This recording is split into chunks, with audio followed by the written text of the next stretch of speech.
Hi friend, माझ्या चॅनलमध्ये तुमचं स्वागत आहे। चला तर आज मी बेसनची पुरी करणार आहे, साधी सोपी। आणि त्याच्यासाठी कांदा, मिरची, टोमॅटो, कोथिंबीर चिरून घेतलेला आहे। आता एका भांड्यात मी बेसनचं पीठ घेतलेलं आहे, 1 ते 2 चमचे। चला तर आता 1 चमचा हळद घालून घ्या।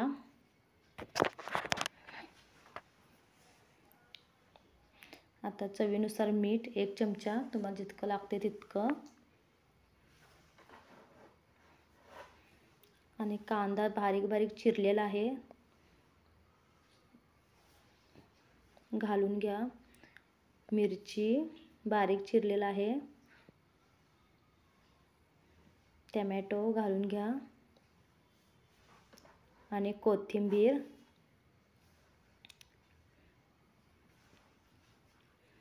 आता एकजीव करून घ्यायला आणि 1 ग्लास पाणी घेऊन त्याच्यात जितकं लागते तेवढं मावते तेवढं तुम्ही पाणी घाला। फार पातळ करायचं नाही, जास्त घट्ट पण करायचं नाही, मीडियम। आपण बेसनची पुरी करणार आहे, पुऱ्या।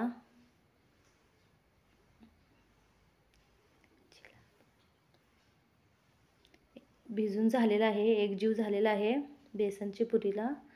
चला तर आता गॅसवर तवा ठेवते, 1 चमचा तेल घातलेलं आहे। तेल आता बेसनचं पीठ भिजलेलं आहे। आता बारके बारके पुऱ्या छोटे छोटे उठवतो।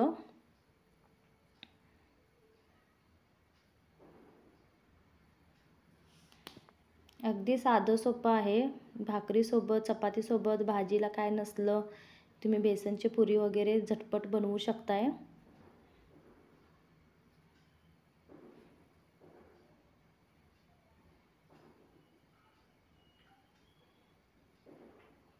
बेसनची पुरी बघा तव्यामध्ये माझं घालून झालेलं आहे। आता 2 ते 3 मिनिटं त्याला चांगलं भाजायसाठी ठेवा।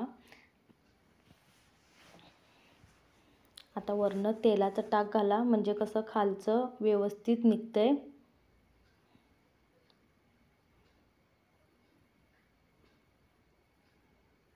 आता परतून घ्या। भाजले गेलेलं आहे, आता परतून घ्या। आता एक बाजू भाजून झालेला आहे, आता दुसरी बाजूसाठी परतून घ्या। अगदी साधं सोपं आहे, तुम्ही पण नक्की ट्राय करा। असंच माझा व्हिडिओ बघत जावा आणि लाईक आणि सबस्क्राईब नक्की करा। हे बघा असं मी परतून काढत आहे।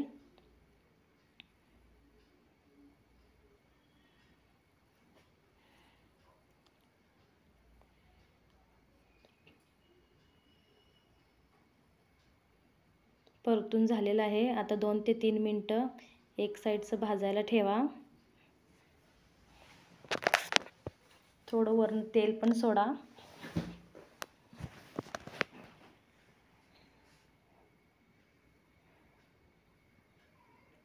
अगदी साधं सोपं आहे, बेसनच्या पुऱ्या केलेल्या आहे।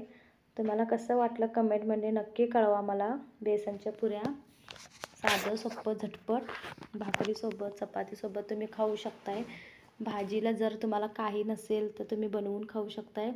बघा तर मग आता दोन्ही बाजू माझी भाजून झालेलं आहे।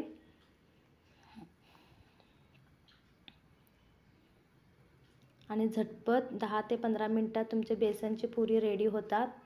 तुम्ही पण नक्की ट्राय करा। अगदी साधं सोपं घरचाच मसाला आहे। हे बघा माझं झालेलं आहे।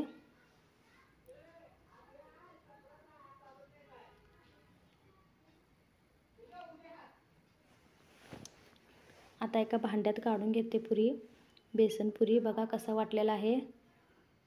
असंच माझा व्हिडिओ बघा आणि लाईक आणि सबस्क्राईब नक्की करा आणि कमेंटमध्ये नक्की कळवा की तुम्हाला बेसनच्या पुऱ्या कशा वाटल्यात। बाय।